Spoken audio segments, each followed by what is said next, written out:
things that make you go, Hello there, and welcome to my channel. This video will be a detailed explanation as to why Reform UK will inevitably mix with the Conservative Party.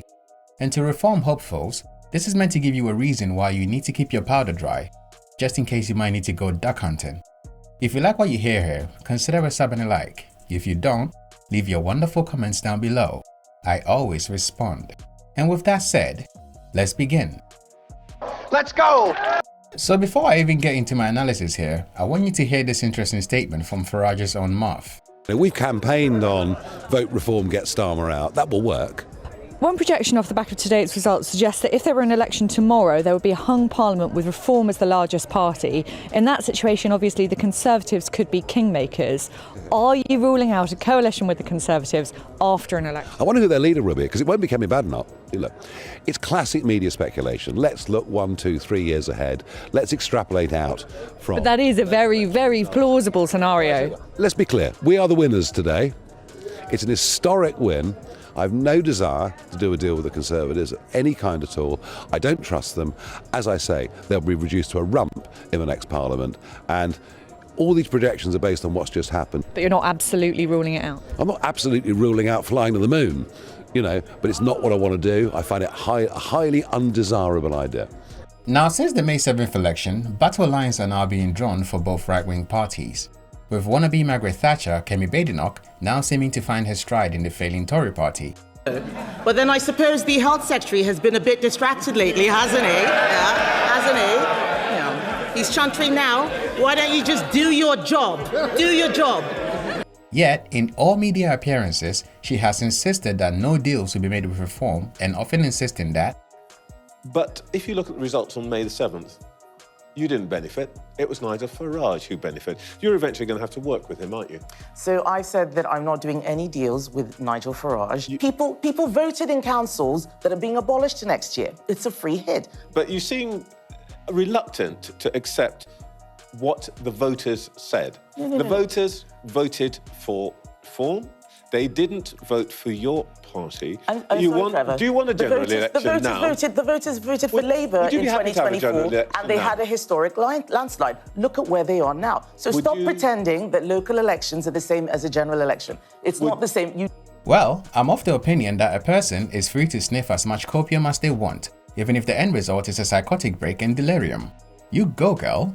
Nigel Farage, contrary to the clip I played, and most Reform members have also been very insistent on never making any deals, which for a businessman who apparently loves Trump and is out of the deal, makes for a very odd statement. Methinks the ladies doth protest too much, and all these denials is simply a case of very bad kabuki theatre. For if you have an understanding of how UK politics work, then you instinctively know that these tepid denials is essentially a courtship. I dare say the clear case of a mating ritual of a giraffe. Male giraffes don't engage in peaceful courtship. Instead, they have to pass a strange taste test and then, potentially, fight for their lives. For a male giraffe, it's a high-stakes mission that starts with something truly shocking. He has to taste his partner's urine. There is this saying that opposites attract, which is only true when talking about magnets. But in politics, the concept of strange bedfellows only applies when both parties have similar platforms. Just ask the CDU how their firewall is holding up against the AFD. I am sure that the failing Friedrich Merz can hold on for longer without their help, but I digress. If you take a look at the UK political scene, it's clear that Reform is becoming a national brand while the Tory party is slowly receding into an abyss. And no, winning Westminster Council doesn't really change this outcome. And this is why Kemi thinks that playing boss girl in Parliament will make her some firebrand while secretly copying the homework of the entire Reform platform to claw back votes. For you see, it's in the sameness that the truth of the matter can be found, and all arrows so far are pointing to a merger if the right has any chance of gaining political power. So what do I mean by this? Well, let me tell you. It's a well-known fact that the Tories are not beyond making deals with other parties if it means that they will get to be in charge. After the 2010 elections, which resulted in the hung parliament, David Cameron was quick to strike a devil's bargain with the leader of the Lib Dems at the time, Nick Clegg. I say it's a devil's bargain because the Lib Dem voters expected Clegg to choose Gordon Brown, as they had a similar platform. And this move was seen as a betrayal because most of the austerity measures, student loan increases, and the general mismanagement began here. And we all know how that turned out with the Battle of Millbank, which FYI, I was there by the way. And during the 2019 elections, Farage and Boris would also make an election pact in an effort not to split the Brexit vote. This was at the time seen as a smart move, as the pair being able to push through their oven-ready deal in the upper house required the help of the Tory lords. Have a deal with the EU that is ready to go. It is oven ready, as I never tire of it. Is you just put it in the microwave and there it is. This deal was what gave Boris his majority and crushed the Labour Party. Right now though, the political scene has shifted, with all indications showing a 5-party horse race. And I will bet my life savings on the fact that no single party can gain an outright majority if elections were held now or in 3 years' time. And here is why. After first past the post gained Tory and Labour majorities, there was no more promises and talks of election reform.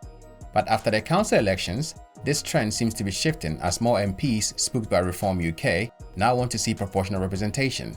It's clear that the tired old first-past-the-post voting system is utterly unfit for purpose. The winner-takes-all system means that a party can secure a huge majority of seats on a minority of votes. This poses a major democratic risk. It's long past time for proportional representation in this country so that every vote is represented equally and so that seats match votes. They claim that is because they want election outcomes to reflect true democracy. But this is code for, if Reform gains 40% of the seats, they will only control that much seats in Parliament, and we can form a government of national unity to keep them at bay.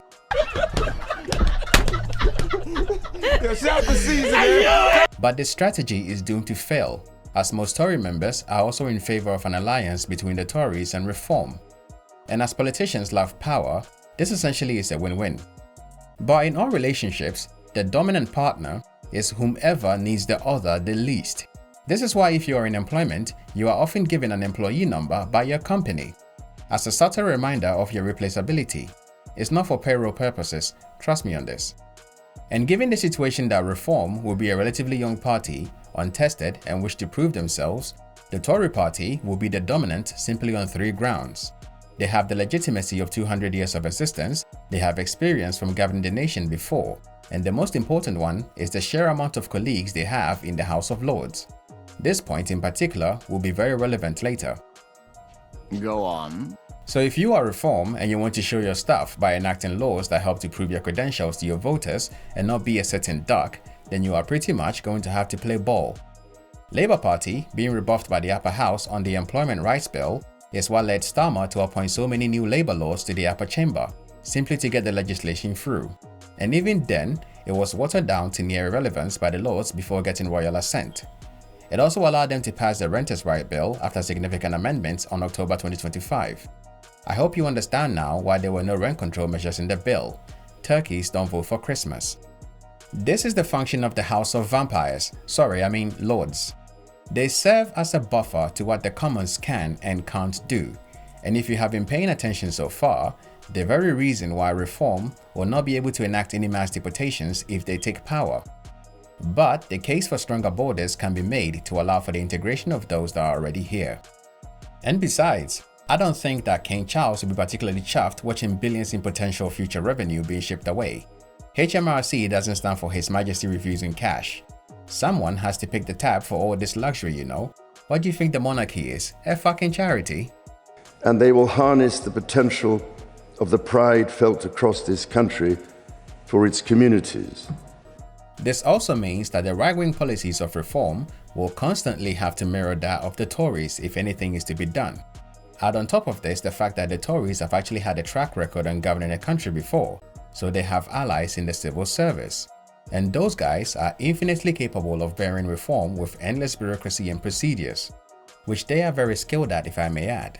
After all, if politicians are supposed to be the queen ants in government, they can be considered the worker ants who actually do the work. So after a few years of this, you will find that any clear lines of distinction between Reform and the Tories are non-existent. Turquoise is a lighter shade of blue, you know. But magnificent! What about abolishing the House of Lords? Well, that's an entirely pungent can of worms, but let's open it.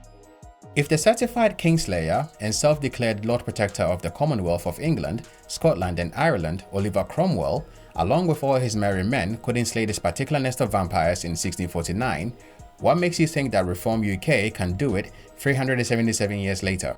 It's a little too good to be true, sir. I believe that when pigs fly. I would actually pay good money to see that film, but sorry to say that wouldn't play either. Because what would be required is a national referendum on the matter. And given how the population is still reeling from one 10 years later, this strategy is simply pie in the sky. The real betrayal that reform voters are likely to face is a 180-degree turn on leaving the ECHR. And that is the glaring danger facing reform hopefuls. For I know that most are and will still vote leave on Brexit today. Yet the ECHR has been the albatross hanging around the neck of the Tory party since the oven-ready deal of 2020. And given the fractured state of the UK right now, I'm not sure that a treaty tied into the framework of the Good Friday Agreement, which brought us some peace from the Troubles, and the current lopsided UK-EU trade agreement, thanks again Tory lords, after Brexit, is the type of nuclear football that the new right-wingers would love to get on the football pitch. I know she talks a big game, but the lady Kemi is very much for turning, boss girl energy aside. Well, now what? So to draw the conclusion of this video, Reform would definitely betray aspects of their manifesto down the line. But I have already stated in my video, The Political Sabotage, that if the party can deliver even 50% of their manifesto promises, the UK population will be better off. Lord knows the tax burden being reduced will be beneficial for everyone. But as things stand now, my trust in the promises of politicians is like the status of the dodo bird. So I will still tell right-leaning voters to be vigilant as things play out. But the one thing I know politicians love more than money is power. So you must be willing to pull the lever on their seats when the betrayal plays out. I know that Restore Britain's platform is for shit right now, but that is an entirely new story for another time. But the boogeyman can still be used as an effective deterrent to keep them in check. So like I said, keep your powder dry, for it just might be the case that one day you might need to go sitting duck hunting. Thank you for your time, and as always, till next time friends.